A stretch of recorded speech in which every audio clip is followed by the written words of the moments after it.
언시국 TV 핫 인터뷰. 오늘은 프레스센터에 왔습니다. 역사 앞에 거짓된 글을 쓸 수 없다. 굽히지 않는 펜 앞입니다. 오늘은 전국 언론노동조합 이호찬 신임위원장을 만납니다.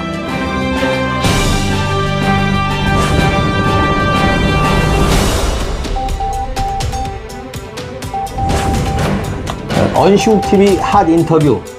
저는 지금 전국 언론노동조합에 와 있습니다. 오늘 이호찬 언론노조 신임위원장과 만납니다. 안녕하세요. 네, 안녕하세요. 시간 내주셔서 고맙습니다. 네.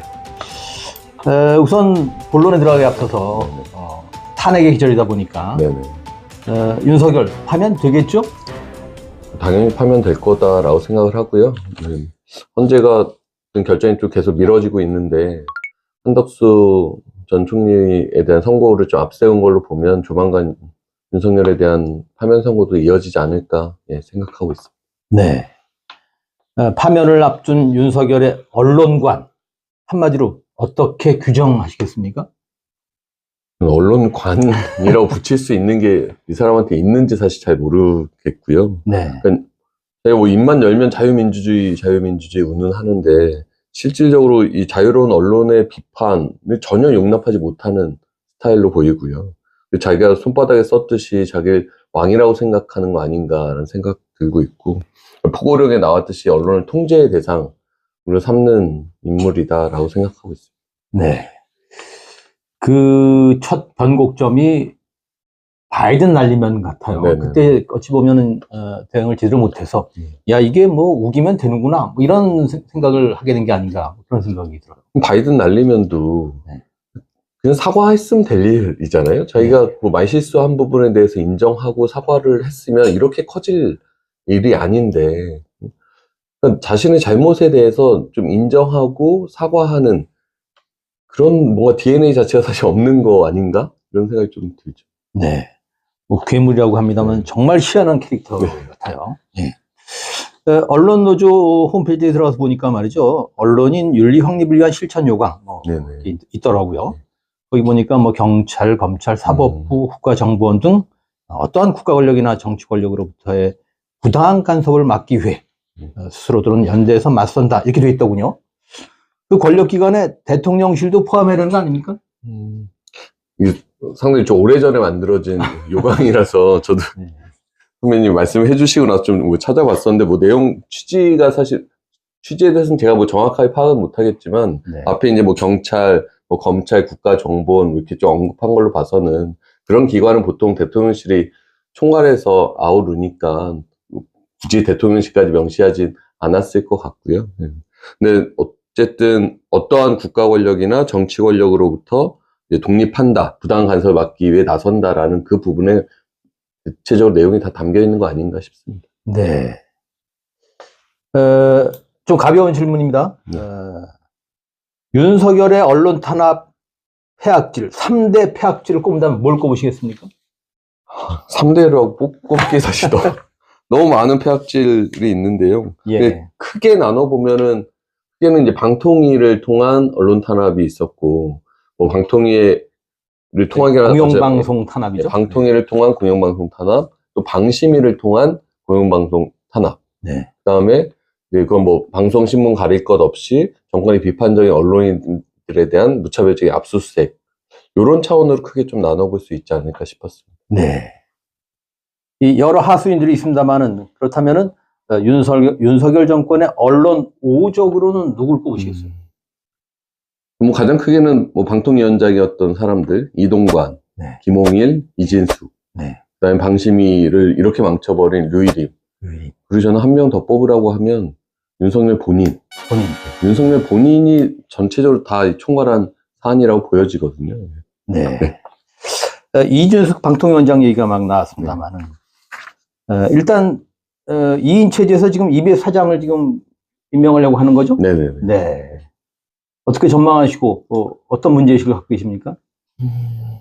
사법부의 판단을 정면으로 위배를 하고 있다고 생각을 합니다. 그러니까 이진숙이 헌재에서 4대4로 탄핵이 기각됐을 때 헌재는 이게 파면할 사안인지 아닌지만 판단을 한 건데 이진숙은 그걸 갖고 방통위 2인 체제의 합법성을 부여받았다라고 주장을 했었고, 실제 그 박문진에 대한 집행정지 결정이 대법에 있었던 상황인데, 대법에서 이게 취소될 거다라고 생각을 했었던 거거든요.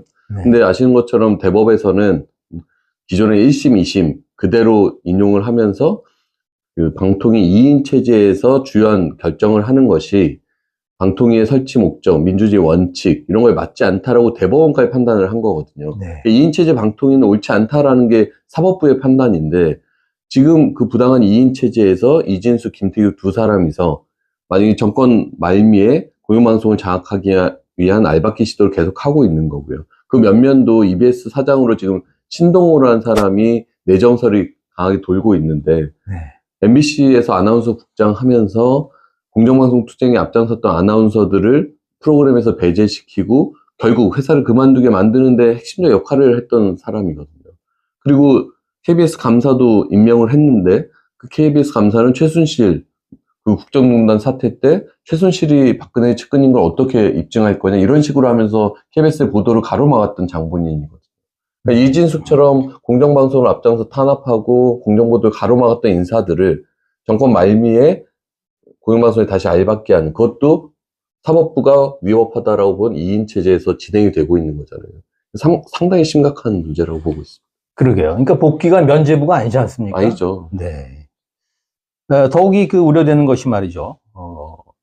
이진숙 방통위원장이 월간 조선과 인터뷰에서 MBC를 비난했습니다. 자신의 친정이기도 한데, 이 제어가 대상인 방송사를 비난하는 셈인데, 과연 공정한 제어가 심사가 이루어질 수 있을까요? 전혀 공정한 심사가 이루어질 것이라 기대할 수가 없고요. 그러니까 이진수 방통위원장이라는 자리 자체가 어떤 방송의 독립성, 그다음에 뭐 내부의 자율성 이런 것들을 앞장서 보호해야 하는 역할인데, 방통위원장이 나서서 임명된 시점부터 해서 청문회, 그다음에 이후에 뭐 국회 발언까지 MBC에 대한 특정 언론사를 겨냥한 공개적인 비난, 폄하, 왜곡 엄청나게 했던 인물이잖아요. 그런 사람이 수장인 방통위에서 MBC의 제어가를 심사한다? 이게 과연 공정하게 될 것이다라고 생각을 할 수가 없죠. 그래서 제어가 심사가 공정치 않을 경우 어떻게 대응할 겁니까? 뭐 1차적인 대응은 MBC에서 해야 될 부분이라고 생각을 합니다. 그래서 제어가에서 혹시 뭐 제어가 되지 않는다라든지 그러면 MBC 자체에서 아마도 법적 대응에 나설 것이고 결국 사법부의 제동이 걸릴 것이다라고 생각하고요. 언론노조 차원에서는 비단 MBC뿐만 아니라 이진숙, 김태규 이 두 사람의 이 위법적인 2인 방통위 체제에서 이루어진 모든 주요한 결정들, 이 부당함을 알려내고 이진숙을 자리에서 끌어내리는 투쟁에 나서야 된다라고 생각합니다. 네. 마침 이 위원장도 MBC 출신이신데, 네네. 말하자면 이제 회사 선배 아닙니까? 이진숙에 대해서 좀 안 알려진 면모를 좀 얘기해 주신다면 어떤 얘기 하시겠어요? 안 알려진 면모는 사실 잘 없습니다. 대부분 국민들이 너무 잘 알고 있고, 저희도 사실 알지 못했던 법인카드를 그렇게 빵집에서 많이 사용한 그런 사람이라고까지는 사실 생각 못했는데, 청문회 과정에서 민낯이 더 전 국민에게 드러났다라고 생각을 하고요. 정말 몇십 년 전에 종군 기자 이력, 그걸 가지고 평생을 약간 좀 우려먹은 것 아닌가라는 생각이 들 정도로, 이진숙이 MBC 구성원 내부에서 이미 아웃이 된 것은 2008년, 9년 김재철 시절부터 이분은 언론 같은 기자로 볼 수 없겠구나 라고 생각하면서 MBC 기자회에서 최초로 제명됐던 사람이거든요. 그래서 MBC 내부에서는 이진숙에 대한 평가는 이미 끝났다. 그런데 이제 본인이 뭐 MBC 선배 운운하면서 외부에서 발언하는 거 보면 MBC 내부 구성원들 입장에서 상당히 좀 당혹스러운 부분이거든요. 네, 그 MBC 시절에 보직이 홍보본부장이었나요? 그러니까 김재철 시절에 홍보국장부터 시작해서 기획홍보본부장까지 하고, 거기에 이제 그 보도본부장까지 역임을 하고, 그 다음에 대전 MBC 사장을 맡았죠. 보도본부장 시절에 세월호 회가 벌어지면서 MBC의 그 불공정했던 세월호 보도의 총책임자가 이진숙 씨였던 거죠. 언론인으로서의 초심은 있었을까요? 종군 기자 시절까지는 뭐 있지 않았을까 싶습니다. 근데 어느 순간부터 언론인으로서의 초심보다는 권력을 쫓은 것이고, 한번 권력을 쫓기 시작하니까 자신의 정당성을 계속해서 입증하기 위해서 더 흑화된 인물 아닌가 싶습니다. 네. 흑화라는 용어를 쓰셨습니다. 예. 이 위원장이 그 위원장 출마 당시 구호가 반격의 시대 변화를 주도하라 네. 였더군요. 네. 반격의 대상이 누굽니까? 뭐 당연히 윤석열 정권입니다. 윤석열 후보 시절부터 언론 노조에 대해서 아주 편향되고 왜곡된 시각을 드러냈었고요. 정권을 잡고 나서부터 계속해서 이 언론 노조 소속 사업장들에 대한 엄청난 탄압들을 가해 왔었잖아요. 급기야는 이제 국민의 입을 완전히 틀어막겠다고 내란까지 벌인 인물인데, 그래서 윤석열 파면뿐 아니라 윤석열 정권이 망쳐놓은 언론계를 정상화시키는 투쟁, 언론을 정치 권력, 자본 권력으로부터 독립시켜내는 투쟁을 하겠다라는 좀 의미를 담고 있습니다. 네. 당시 공약을 보니까 시민사회단체 언론학교와의 연대를 강화하고 언론 공공성을 강화하겠다 이렇게 얘기를 하셨던데, 언론 공공성 강화 굉장히 큰 담론인데 어떻게 해내실 겁니까? 앞서 말씀드린 대로 일단은 공영방송의 정치적 독립을 보장하기 위한 방송법 개정을 정권 초기에, 정권 교체되면 초기에 우선적으로 통과시킬 생각이고요. 이 외에도 지역신문과 지역방송에 대한 지원 강화, 그다음에 방통위 방심위에 대한 조직 개편, 이런 부분들을 서둘러 좀 진행을 할 것이고, 이 윤석열 정권이 망쳐놓은 각 언론 사업장들을 정상화시켜내는 투쟁을 좀 병행할 생각입니다. 네.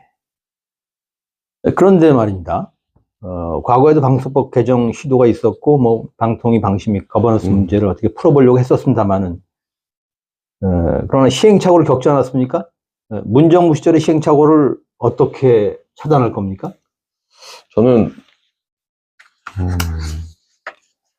야권도 문재인 정권 시절의 그 시기에 대한 반성이 상당히 있어 왔고, 그때 당시에 방송법을 통과시키지 못한 것에 대한 뭐 사과나 유감 표명도 수차례 있었습니다. 그래서 또한 이번에 내란 사태를 겪고 윤석열 정권의 지난 2년여를 겪으면서 공영방송을 정치적으로 독립시키는 게 얼마나 중요한 것인지, 언론이 어떤 정치 권력, 자본 권력에서 독립하는 것이 얼마나 중요한 것인가 정치권도 깨달았고 온 국민이 깨달았다라고 생각합니다.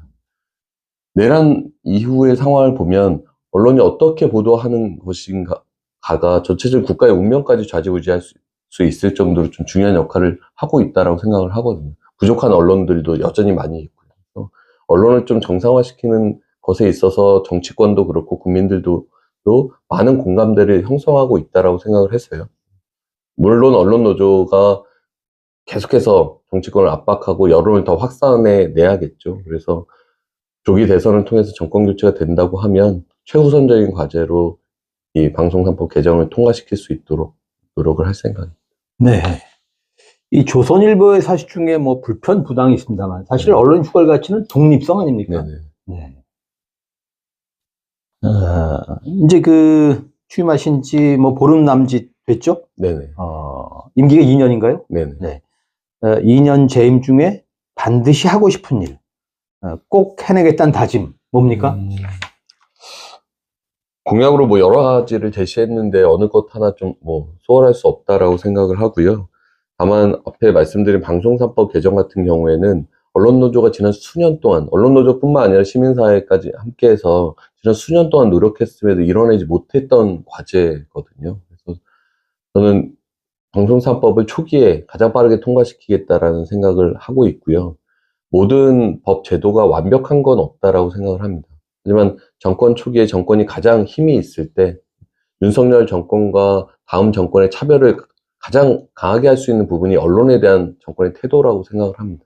그런 차원에서 방송3법을 우선적으로 통과시키겠다는 것이고, 언론노조 내부의 현안들이 상당히 많이 있습니다. 언론노조 사업장이 방송뿐만 아니라 뭐 신문이 아닌 방송신문으로 포괄되지 않는 뭐 출판, 다른 여러 이슈들이 있거든요. 비정규직 이슈들도 있고요. 근데 매번 이 언론노조가 방송3법의 벽을 넘지 못해서 이제 방송 중심의 투쟁에 좀 매몰돼 있다라는 내부의 비판도 많이 받고 있거든요. 그래서 이번 같은 경우에는 방송3법을 좀 빠르게 통과시키고 언론노조가 기존에 좀 제대로 풀지 못했던 다른 많은 사안들을 좀 폭넓게 해결할 수 있는 길을 좀 찾아보려고 합니다. 민주당을 비롯한 주요 정당 대선 후보들한테 방송 3법에 대한 공약을 요구하고 법 개정을 좀 다짐받고 뭐 이런 것도 시도하실 겁니까? 저희가 이제 엊그제 중앙집행위원회 첫 회의를 열고 이제 언론노조의 7대 대선 미디어 과제를 의결을 했습니다. 그래서 근데 뭐 그 전에 일단 윤석열 파면이 되는 게 전제겠죠. 그 전에는 윤석열 파면을 위한 투쟁에 언론노조도 가장 앞장서 해야 할 것이고, 윤석열 파면 이후에 조기 대선으로 들어간다라고 하면 저희가 의결한 7대 미디어 과제를 가지고 각 야권의 정당들이랑 정책 협약을 맺어서 이것이 대선 공약화되고 대선 이후에 빠르게 좀 실천될 수 있도록 작업을 하려고 합니다. 네. 윤 정권 하에서 KBS, 뭐 YTN, TBS 등이 저마다 다른 사정으로 비정상화됐습니다. 이들 방송의 정상화 어떻게 해야 되나요? 다 하나하나가 사실 쉽지 않은 부분이긴 합니다. 그럼에도 어쨌든 윤석열 정권이 이 망쳐놓은 언론을 정상화시키는 게 언론노조의 가장 급선무다라고 생각을 하고요. KBS 같은 경우에는 일단 수신료, 통합 징수로 원상 복구하는 것이 상당히 필요하다라고 생각합니다. KBS를 정권이 장악하기 위해서 내부의 수신료 문제를 분리징수를 가면서 내부 구성원들을 흔들고, 그것이 이제 KBS를 장악하기 위한 첫 발판이었는데, 수신료부터 다시 통합징수로 원상복구를 하고요. 수신료라는 게 내도 되고 안 내도 되는 돈이 아니라 수신료는 내야 되는 돈이거든요. 근데 내야 되는 돈을 어떻게 하면 쉽게 낼 수 있을까 생각해 통합징수를 고안한 건데, 분리징수를 하면서 선택권을 주겠다는 거는 수신료를 안 내도 된다는 걸 전제하고 있는 거잖아요. 그러니까 이거 자체가 상당히 불순한 의도에서 시작된 부분이기 때문에 통합 수신료로 빠르게 좀 복구를 해야 된다라고 생각을 하고요. 또한 방송 3법 개정을 통해서 KBS의 지배 구조를 바꿔내는 것부터 이뤄내야 된다라고 생각합니다. YTN 같은 경우에는 윤석열 정권이 YTN을 장악하기 위해서 공기업의 팔을 비틀어서 지분을 매각하게 한 거잖아요. 그렇죠. 공기업의 매각, 지분 매각 과정도 살펴봐야 되고요. 그때도 김홍일 2인 방통위에서 제대로 된 심사 없이 그 매각을 승인을 했거든요. 그래서 공기업이 YTN의 지분을 매각하게 된 과정, 그 다음에 방통위에서 제대로 된 심사 없이 이제 매각을 승인하게 되는 과정에 대해서 국회 내 진상조사나 검찰 수사 등을 통해서 좀 명명백백하게 밝혀내는 것부터 시작해야 된다라고 생각을 하고요. TBS 같은 경우에는 한 방송사를 일부 방송사의 일부 프로그램의 논조가 마음에 들지 않는다고 전체를 폐국시켜버리는 정말 초유의 사태거든요. 그러니까 지역 공영방송 내에 일부 프로그램의 비판이 자기가 수용이 안 돼서 지역 공영방송을 하나 날려버리겠다는 거는 저는 결코 용납할 수 없는 사안이다라고 생각합니다. 그래서 TBS 같은 경우에는 정권 교체 이후에 대선 과정에서도 TBS 이슈를 상당히 좀 부각시키고, 정권 교체 이후에 TBS를 어떻게 살릴 수 있을 것인가에 대해서 저는 뭐 시민사회, 언론노조, 정치권이 좀 머리를 맞대고 좀 해법을 찾아야 된다라고 생각합니다. 네. 어느 하나 쉬운 과제가 아닙니다만은 어떻든 KBS, YTN, TBS 우선순위를 매긴다면 뭐부터 해야 될까요?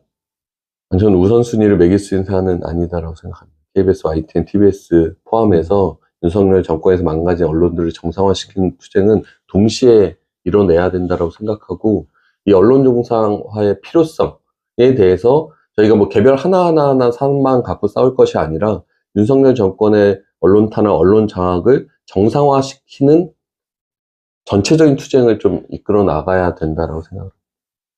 YTN 지분을 매각토록 했으니까 사회적 합의를 된다면 재매각도 가능하지 않습니까? 근데 이제 이미 유진이 사들였기 때문에 그것을 어떻게 다시 재매각하게 할지는 좀 상황을 좀 봐야 될 것 같고요. 일단은 매각 과정, 그 다음에 매각 승인 과정을 수사를 통해나 국회 진상조사를 통해 좀 밝혀내면 거기에 대해서 그 당사자들에 대한 이제 책임을 묻는 과정이 있게 될 거잖아요. 결국 유진이 YTN에서 손을 뗄 수 있도록 그 중간 과정의 어떤 불법성이나 위법성이 저는 밝혀질 거다라고 생각합니다. 네. 언론노조 위원장 취임하시기 전에 지난 2년 동안 언론노조 MBC 본부장을 지내셨죠. 네네. 예. 윤 정권 하에서 나름 아주 훌륭한 투쟁을 하셨습니다만 그 시절 투쟁의 교훈이랄까 성과를 좀 압축해서 소개하신다면 뭐라고 할 수 있습니까? 교훈이라고 하면은 저는 연대의 힘을 확인했다라고 생각을 합니다. MBC를 지키기 위해서 MBC 구성원만 싸우는 것이 아니라 온 국민이 MBC를 지켜야 된다라고 하는 그 목소리를 하나로 좀 모아냈던 것들, 뭐 MBC 구성원뿐만 아니라 언론노조의 여러 동지들, 그다음에 시민사회에서 함께 나서주셨고, 특히나 뭐 MBC를 지키는 시민 모임까지 좀 자발적으로 만들어졌었잖아요. 그리고 뭐 투쟁하는 현장들에서 저희가 계속해서 찾아뵙고 뭔가 싸우고 있는 사람들이 MBC를 지켜야 된다는 좀 공감대를 좀 형성이 됐었고요. 그래서 정말 공영방송 하나를 지켜야 된다라고 하는 것에 전 국민이 좀 함께 나서서 여러 방식으로 응원과 지지를 보내주신 게 결국 법원의 마음을 움직였다라고 저는 생각을 하거든요. 그래서 그런 연대의 힘을 좀 확인한 것이 가장 큰 성과였다고 생각하고, 저는 언론노조에서도 언론노조가 벌이는 여러 사업들에 대해서 국민적 지지를 최대한 확산해내면서 언론노조만 싸우는 것이 아니라 시민사회도 함께 싸우고 정치권도 함께 싸우고 온 국민이 좀 힘을 모아서 우리가 원하는 개혁 방안들을 실현해내는 것이 제가 MBC 본부장으로서 가졌던 경험을 언론노조에서 좀 실현해 볼 수 있는 길이 아닐까 생각합니다. 네. 그 연대 기조를 앞으로도 유지해야겠다. 네네. 이런 말씀이군요. 네, 알겠습니다. 저는 여러 시민사회도 여러 다양한 의견들이 있지만 네. 공영방송을 지켜야 된다는 것, 윤석열 정권의 언론을 정상화시켜야 된다는 것, 정치 권력, 자본 권력으로부터 독립시켜야 된다는 것에 이견이 없다라고 생각하거든요. 그래서 작은 차이보다는 큰 대의에 동의하는 모든 사람들이 좀 함께 나서는 투쟁 좀 해야 된다라고 생각합니다. 예. 이제 지상파 방송 뉴스도 유튜브로 보는 시대입니다. 저희도 뭐 언시국 TV를 하고 있습니다만 언론노조도 유튜브 하신다면서요? 네, 저희도 이제 온라인 홍보를 좀 강화를 하기 위해서 저희가 이 언론위원장 방을 스튜디오로 좀 바꾸고 이제 상시적인 좀 라이브 채널을 좀 만들어 보려고 하고 있어요. 그렇군요. 네. 방을 빼시는 거네요. 네, 방 빼고 이제 나가려고. 예. 그런데 이제 뉴스 유튜브 중에서 이제 MBC가 가장 많이 보는 유튜브를 알고 있습니다만은 이른바 그 유튜브 저널리즘에 대해서 어떻게 생각하시고 어떻게 우리가 이 대처를 해야 될까요? 저는 뭐 각자 영역이 있다라고 생각합니다. 기존 레거시 미디어들이 해야 될 역할과 유튜브를 통해서 이제 여론을 확산시키는 역할, 각자의 부분이 좀 있다라고 생각을 하고요. 레거시 미디어 같은 경우에는 기존에 수많은 기간 동안 쌓아 올린 취재력이나 프로그램 제작 능력이나 이런 것들이 있는 거잖아요. 그런 것 통해서 어떤 새로운 사실들을 발굴해내고 어떤 내면에 감춰진 진실을 파헤쳐내고 그다음에 프로그램 제작을 통해서 수많은 대중들에게 좀 뭐 즐거움을 주기도 하고 유익한 프로그램들 만들기도 하는 그런 능력들이 있는 거고요. 유튜브 같은 경우에는 시간 제약 없고 다양한 이제 의견들을 계속해서 좀 펼쳐내면서 여론을 확산해내는 또 능력들이 있다라고 생각하거든요. 그래서 저는 레거시 미디어의 영역과 유튜브 저널리즘의 영역이 같이 경존해서 서로 경쟁해 가면서 이제 발전하는 길이 있다라고 생각을 하고요. 점차 이게 약간 축적되는 양상들이 있는 것 같아요. 지상파 방송도 약간 유튜브화 되는 경향이 있고, 유튜브의 어떤 뭐 취재력이나 제작 능력도 점차 발전을 해가는 것 같고요. 그래서 서로 약간 선의의 경쟁을 펼친 부분 아닌가.